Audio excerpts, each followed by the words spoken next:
शुरू करें हम सेकेंडरी विंड सिस्टम से, तो हमने सबसे पहले देखा कौन सा, साइक्लोनिक विंड, साइक्लोन। अब साइक्लोन मतलब होता है चक्रवात,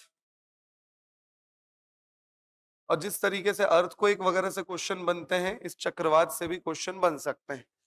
चक्रवात दो तरीके के देखने को मिलते हैं, ट्रॉपिकल साइक्लोन्स और टेम्परेट साइक्लोन्स।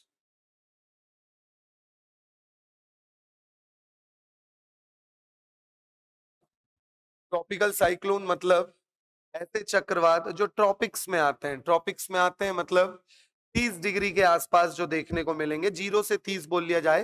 हालांकि 0 से 5 डिग्री बहुत शांत क्षेत्र रहता है, इसलिए 0 नहीं लिखते हैं। 5 से 10 डिग्री से लेके 30 डिग्री के बीच जो चक्रवात देखने को मिलेंगे, वही आपके क्या कहलाएंगे, चक्रवात। कौन से, आपके ट्रॉपिकल वाले, ठीक है। और दूसरे टेम्परेट। टेम्परेट का मतलब ही होता है शीतोष्ण चक्रवात। मतलब ये 60 डिग्री के आसपास देखने को मिलेंगे। कहां देखने को मिलेंगे, 60, 30 से 60 के आसपास कौन से देखने को मिलेंगे, टेम्परेट साइक्लोन्स।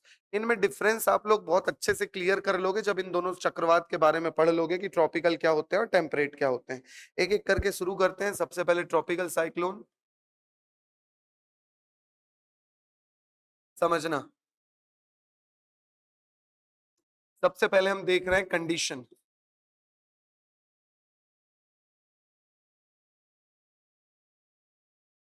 शर्तें। वह क्या शर्त है कि कोई चक्रवात आएगा, तीन चार चीजें देखने को मिलती है। वह तीन चार चीज क्या देखने को मिलेगी, सबसे पहला स्टेगनेंट टेम्परेचर, मतलब स्थायी तापमान। स्थायी तापमान देखने को मिलना है। कितना, करीब 25 से लेके 30 डिग्री सेल्सियस का तापमान बना हुआ हो। कितना, करीब 25 से लेके 30 डिग्री तक तापमान बना हुआ हो। No wind movements, no wind movements, ठीक है, कोई विंड मूवमेंट देखने को ना मिले, ठीक है। मोस्ट फेवरेबल, ये कहां देखने को मिलेंगे, water bodies. No wind movement मतलब हवाएं ना चल रही हो ज्यादा। फिर उसके बाद वाटर बॉडीज मतलब किसी जलीय स्थान पर ही देखने को मिलेगा। अच्छा, वाटर बॉडीज में ही ऐड कर लो क्लोज वाटर बॉडीज। क्या होती है अभी समझेंगे। क्लोज वाटर बॉडीज मतलब घिरी हुई कोई जलीय अगर सीमा है तो बेटर रहती है, किसके लिए, ट्रॉपिकल साइक्लोन्स के लिए।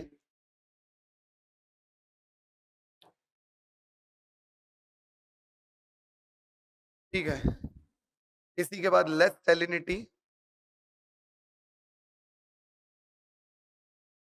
बहुत ज्यादा खारा रहेगा पानी तो देखने को नहीं मिलेगा, लेस, थोड़ी कम होनी चाहिए सैलिनिटी।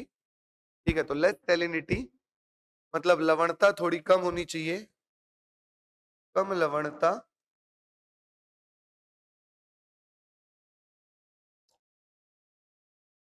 बस ये कुछ कारण है जिसके कारण मतलब ट्रॉपिकल साइक्लोन का जन्म होता है। कैसे क्या होता है वो देख लेते हैं। सबसे पहले पता होना चाहिए कि ट्रॉपिकल साइक्लोन किस तरीके से आता है। किस तरीके से, भाई तापमान स्थायी होना चाहिए। कितना स्थायी, करीब 25 से 30 डिग्री सेल्सियस के आसपास तक के तापमान रहे तो वो बेटर है। अच्छा, कितने, करीब 1-2 मंथ के लिए, ठीक है, 1 से 2 मंथ के लिए इतना तापमान रहना चाहिए। 1 से 2 मंथ तक, ये नहीं कि आज बस हो गया तो कल जन्म हो जाएगा ट्रॉपिकल साइक्लोन का। करीब लगातार 1 से 2 माह के लिए अगर इस तरीके का तापमान बना हुआ है, तब ट्रॉपिकल साइक्लोन जन्म ले सकता है। कोई हवाओं का मूवमेंट देखने को नहीं मिल रहा है, नो विंड मूवमेंट्स, तब जन्म लिया जा सकता है ट्रॉपिकल साइक्लोन, तब जन्म ले सकता है। ठीक है। Close water body. Close water body से मतलब क्या है, देखो, ऐसी कोई वाटर बॉडी हो जो चारों तरफ से लैंड मास से घिरी हुई हो, जैसे कि बे ऑफ बंगाल देखने को मिलता है ना, क्लोज्ड है, यहाँ पूरे आसपास क्या देखने को मिल रहा है, लैंड सरफेस। ऐसे ही अरेबियन सी वाला भी ऑप्शन देखने को मिलेगा कि ये भी क्या एक तरीके की क्लोज्ड वाटर बॉडी है। समझ में आ रहा है ना। तो यहाँ पे भी क्या देखने को मिलेंगे आप लोगों को, ट्रॉपिकल साइक्लोन्स देखने को मिलेंगे। इसी के साथ साथ सैलिनिटी थोड़ा कम हो।